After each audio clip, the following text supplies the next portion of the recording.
YouTube नगरवासियों, स्वागत है आपका एमजे सर यूट्यूब चैनल में। जैसा कि आपने ऑलरेडी थंबनेल देखकर यह अनुमान लगा लिया होगा कि आज हम बात करेंगे किसी लेखक या कवि का जीवन परिचय कैसे लिखें। यह हाई स्कूल इंटर की समस्त बोर्ड परीक्षाओं में विशेषतः हिंदी विषय में पूछा जाता है। आज हम जानेंगे एक परफेक्ट, कंप्लीट, प्रभावशाली जीवन परिचय लिखने का ढंग क्या है, तरीका क्या है। साथ ही साथ कुछ ट्रिक्स के माध्यम से हम यह जानेंगे या समझेंगे कैसे मात्र नैनो सेकंड से एक जीवन परिचय बस देखते ही याद हो सकता है। जैसा कि आप जानते ही होंगे कि जीवन परिचय वो चाहे किसी लेखक का हो या कवि का, वह एक व्यक्तिगत निबंध है। और जैसे हम निबंध में हेडिंग और सब हेडिंग की सहायता से एक सरल, सुंदर और सटीक निबंध बड़ी आसानी से लिख सकते हैं। अब तो यूपी बोर्ड की जो सरकारी वेबसाइट है वहां पर भी सुझावों के अंतर्गत यही सुझाव दिया गया है कि आप जीवन परिचय लिखते समय फ्लो चार्ट का प्रयोग कर सकते हैं। मान लो कि आपको एक रोटी खाना है, तो आप क्या करेंगे? सारी रोटी एक साथ खाएंगे? नहीं, उसके टुकड़े करेंगे। यही हम कोई दीर्घ उत्तरीय प्रश्न का उत्तर देते समय करते हैं, उसको टुकड़ों में बांट लेते हैं। हम एक रूपरेखा, फ्लो चार्ट बना लेते हैं जिसकी सहायता से हम बड़े से बड़ा जीवन परिचय बड़ी आसानी से लिख सकते हैं। अब यहां पर दो प्रश्न उठते हैं। पहला प्रश्न है, क्या जीवन परिचय लिखते समय फ्लो चार्ट या रूपरेखा लिखना आवश्यक है? यदि नहीं तो क्यों इस वीडियो में बताया जा रहा है?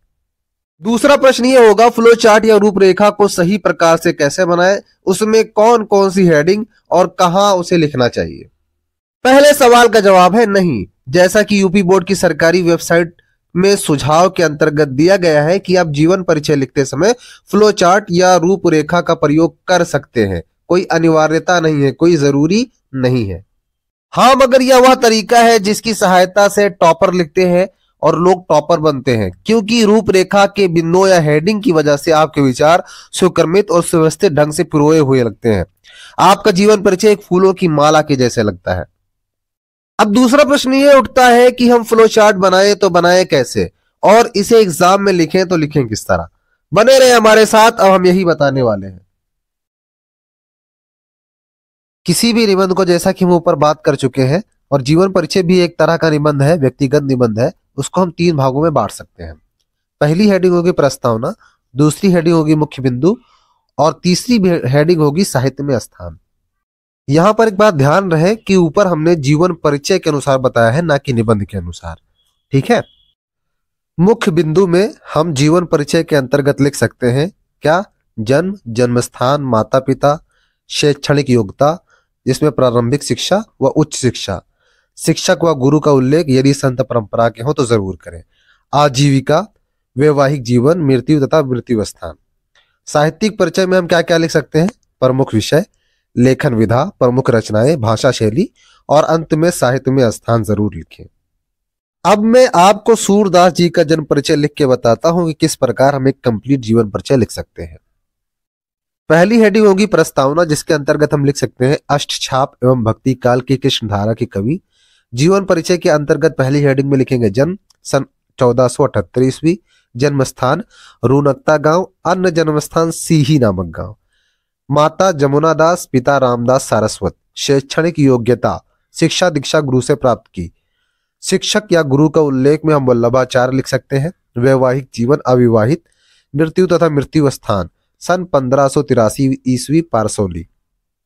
साहित्यिक परिचय के अंतर्गत लेखन विधा में लिख सकते हैं काव्य, प्रमुख विषय श्री कृष्ण बाल लीला का वर्णन, भाषा ब्रज, शैली मुक्तक शैली के गेय पद, प्रमुख रचनाएं सूर सागर, साहित्य लहरी तथा सूर सारावली, साहित्य में स्थान कृष्ण भक्त कवियों में सर्वोच्च स्थान वात्सल रस के पुरोधा।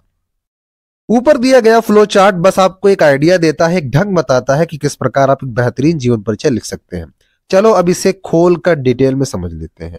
पहली हेडिंग है प्रस्तावना, जिसे हम प्राक कथन, परिचय या पृष्ठभूमि लिख सकते हैं। इसमें हम उस लेखक या कवि जिसका हम जीवन परिचय लिख रहे हैं वह किस युग से है और उस युग में उनका स्थान और महत्व क्या था, इसको 2-3 पंक्तियों में वर्णन मात्र कर देना है। जैसा कि हम सूरदास जी का जीवन परिचय लिख रहे हैं तो आप इसे कुछ इस तरह से लिख सकते हैं। भक्ति काल की सगुण भक्ति धारा से आने वाले अष्टछाप के सर्वश्रेष्ठ कवि भक्त शिरोमणि सूरदास हिंदी साहित्य अंबर के सूर्य हैं। इन्होंने श्री कृष्ण भक्ति के प्रकाश से जन जन के हृदय को प्रकाश के दीप से प्रज्वलित किया है। जिस प्रकार प्रबंध काव्य लिखने में तुलसीदास बेजोड़ है, उसी प्रकार मुक्तक काव्य लेखकों में सूरदास सर्वश्रेष्ठ हैं। जैसे सुंदर गीत या पद इन्होंने लिखे हैं, वैसा हिंदी काव्य इतिहास में शायद ही किसी कवि ने लिखा हो। हम कुछ इस तरह से एक सुंदर तथा प्रभावशाली शुरुआत कर सकते हैं। अगर आपको यह मुश्किल लग रहा है तो आप सीधे जन्म से स्टार्ट कर सकते हैं, प्रस्तावना स्किप कर सकते हैं। ठीक है, प्रस्तावना में आप एक या दो शब्द से विवरण मात्र कर देना है, कोई किस युग के हैं। जैसे इसको हम लिख सकते हैं, अष्टछाप के सर्वश्रेष्ठ कवि या महाकवि सूरदास जी का जन्म जब हुआ था, तब वैसे ही लिख देंगे, इसी तरह शुरुआत कर सकते हैं। पर यदि हम प्रस्तावना 2 से 3 लाइनों में लिखते हैं तो यह आपका प्रभाव बनाता है। आप इसे थोड़ा सा आसान करके भी लिख सकते हैं।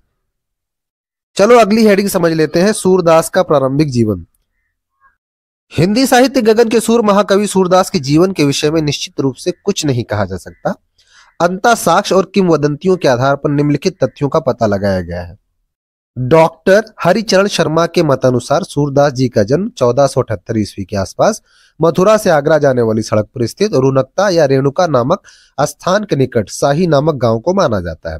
इनके जन्म स्थान के विषय में विद्वानों में मतभेद है। कुछ रुनकता को उनका जन्म स्थान मानते हैं और कुछ दिल्ली के निकट शाही नामक गांव को। अगली हेडिंग हम लिख सकते हैं, पारिवारिक पृष्ठभूमि। इनके पिता का नाम पंडित रामदास सारस्वत और माता का नाम जमुनादास माना जाता है। ये सारस्वत ब्राह्मण थे। इसके अलावा वैवाहिक जीवन के अंतर्गत जो पहली हेडिंग हो सकती है, उसमें हम सूरदास का विवाह लिख सकते हैं। कहा जाता है कि सूरदास जी ने विवाह किया था। हालांकि इनके विवाह को लेकर कोई साक्ष्य प्राप्त नहीं हुए हैं, लेकिन फिर भी इनकी पत्नी का नाम रत्नावली माना गया है। साक्ष्य उपलब्ध न होने के कारण अधिकतर विद्वान इन्हें अविवाहित ही मानते हैं। कहा जाता है कि संसार से विरक्त होने से पहले वे अपने परिवार के साथ रहा करते थे और दीनता के पद गाया करते थे। अगली हेडिंग हो सकती है, सूरदास की शिक्षा और गुरु। अपने परिवार से विरक्त होने के पश्चात सूरदास जी गौ घाट पर रहने लगे और वहीं पर ये विनय के पद गाया करते थे। एक बार वल्लभाचार्य गौ घाट पर रुके। सूरदास ने उन्हें स्वरचित एक पद गाकर सुनाया। वल्लभाचार्य ने इन्हें कृष्ण की लीला का गान करने का सुझाव दिया। ये वल्लभाचार्य के शिष्य बन गए और कृष्ण की लीला का गान करने लगे। वल्लभाचार्य ने इनको गोवर्धन पर बने श्रीनाथ जी के मंदिर में कीर्तन करने के लिए रख दिया।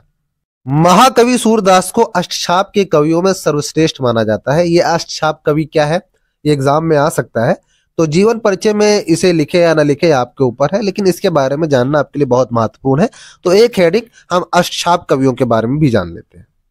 अष्टछाप की स्थापना गोस्वामी विट्ठलनाथ ने अपने पिता वल्लभाचार्य के 84 शिष्यों में से 4 और अपने 252 शिष्यों में से 4 अर्थात कुल 8 कवियों को लेकर सन 1565 ईस्वी में की थी। इसमें वल्लभाचार्य के 4 शिष्य कुंभनदास, सूरदास, परमानंददास, कृष्णदास और विट्ठलनाथ के 4 शिष्य गोविंद स्वामी, नंददास, छीत स्वामी और चतुर्भुज दास हैं। इसमें अष्टछाप के कवियों के बारे में परीक्षा में प्रश्न पूछे जा सकते हैं, इसलिए इनको याद करने की एक ट्रिक बता देता हूं।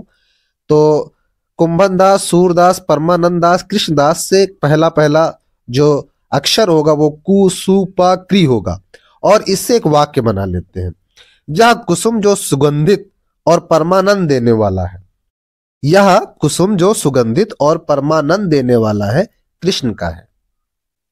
और विट्ठलनाथ के शिष्य गोविंद स्वामी, नंददास, छीत स्वामी, चतुर्भुज दास, गो न छ चा, इससे भी एक वाक्य बना लेते हैं। जो गाय नंद की छत पर चल रही है सुंदर है। कुछ इस तरह से हम इसे आसानी से याद कर सकते हैं। इस वाक्य को आप अभ्यास कर लें, प्रैक्टिस कर लें, याद कर लें, इससे बहुत आसानी से आप अष्टछाप के कवियों के बारे में लिख सकते हैं। सूरदास के जीवन परिचय में जो सबसे इंपॉर्टेंट हेडिंग होगी ये हो सकती है, क्या सूरदास जन्म से अंधे थे। सूरदास जी जन्म से अंधे थे या नहीं, इस बारे में कोई प्रमाणिक सबूत नहीं है, साक्ष्य नहीं है, लेकिन माना जाता है श्री कृष्ण बाल मनोवृत्तियों और मानव स्वभाव का जैसा वर्णन सूरदास जी ने किया था, ऐसा कोई जन्म से अंधा व्यक्ति कभी कर ही नहीं सकता। इसलिए माना जाता है कि वह अपने जन्म के बाद अंधे हुए होंगे। एक हेडिंग हम और लिख सकते हैं, श्री कृष्ण गीतावली। ये इंपॉर्टेंट नहीं है, अब एग्जाम में इसको स्किप कर सकते हैं, लेकिन जान लीजिए। कहा जाता है कि मथुरा में एक बार तुलसीदास जी सूरदास जी से मिले थे और इन दोनों के बीच तब से ही प्रेम और मित्रता का भाव बढ़ने लगा था। कहा जाता है कि उसके बाद ही कवि सूरदास जी से प्रभावित होकर तुलसीदास जी ने महान ग्रंथ श्री कृष्ण गीतावली की रचना की थी। जीवन परिचय की लास्ट हेडिंग हो सकती है, सूरदास की मृत्यु। इनकी मृत्यु गोवर्धन के पास पारसौली ग्राम में सन 1583 ईस्वी के आसपास हुई थी। जीवन परिचय यहाँ समाप्त होता है। अब यहाँ से हम साहित्यिक परिचय के बारे में जानेंगे। हेडिंग डालेंगे साहित्यिक परिचय। महाकवि सूरदास काव्यात्मक प्रतिभा के धनी थे। कहा जाता है कि इन्होंने कुछ दिन राम भक्ति के पद भी लिखे थे, परंतु गुरु वल्लभाचार्य के सुझाव के पश्चात इन्होंने कृष्ण भक्ति को अपने काव्य का मुख्य विषय बनाया। विशेषता, इन्होंने श्री कृष्ण की बाल लीलाओं का बड़ा ही विशद और मनोरम चित्रण किया है। बाल जीवन का शायद ही ऐसा कोई पक्ष हो जिस पर सूरदास जी की दृष्टि न पड़ी हो। अगली हेडिंग लिख लीजिए प्रमुख रचनाएं। यह प्रसिद्ध है कि महाकवि सूरदास 25 ग्रंथों के रचयिता हैं, परंतु उसमें 3 ही प्रमाणिक माने जाते हैं, सूरसागर, सुरसारावली तथा साहित्य लहरी। सूरदास जी की रचनाओं के संबंध में इस प्रकार कहा जा सकता है: साहित्य लहरी, सूरसागर, सूर की सारावली, श्री कृष्ण की बाल छवि पर लेखनी अनुपम चली। इनकी जो सबसे इंपॉर्टेंट रचना है वो है सूरसागर। हेडिंग डाल लीजिए सूरसागर। सूरसागर महाकवि सूरदास की एकमात्र प्रमाणिक कृति है। यह प्रसिद्ध है कि सूरसागर में 1.25 लाख पद है, पर अभी तक केवल 10,000 पद ही प्राप्त हुए हैं। दूसरी जो रचना है वो है सुरसारावली। यह ग्रंथ अभी तक विवादास्पद स्थिति में है, पर कथा वस्तु, भाव, भाषा, शैली और रचना की दृष्टि से निसंदेह सूरदास की प्रमाणिक रचना है। इसमें 1107 छंद है। तीसरी हेडिंग हो सकती है साहित्य लहरी। साहित्य लहरी सूरदास के 118 दृष्टकूट पदों का संग्रह है। इसमें मुख्य रूप से नायिकाओं एवं अलंकारों की विवेचना की गई है। कहीं कहीं पर महाभारत की कथा के अंशों की झलक भी साफ दिखती है। अगली हेडिंग डाल लेते हैं भाषा। सूरदास जी ने अपने पदों में मुख्यतः ब्रज भाषा का प्रयोग किया है। इनके सभी पद गीतात्मक हैं। इनकी भाषा सरल एवं भावपूर्ण है, जिसमें व्यंग और वक्रता की झलक भी मिलती है। अगली हेडिंग होगी शैली। महाकवि सूरदास जी ने मुख्यतः अपने काव्य में 2 प्रकार की शैलियों का प्रयोग किया है।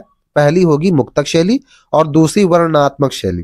सूर ने मुक्तक काव्य शैली को अपनाया है और कथा वर्णन में वर्णनात्मक शैली का प्रयोग किया है। चलो फटाफट लास्ट हेडिंग लिख लेते हैं साहित्य में स्थान। सूरदास जी हिंदी साहित्य के प्रतिभा संपन्न कवि थे। महाकवि सूरदास जहां वात्सल्य रस के सम्राट हैं, वहीं श्रृंगार और वियोग दोनों का मर्म स्पर्शी चित्रण भी इनके काव्य में मिल जाता है।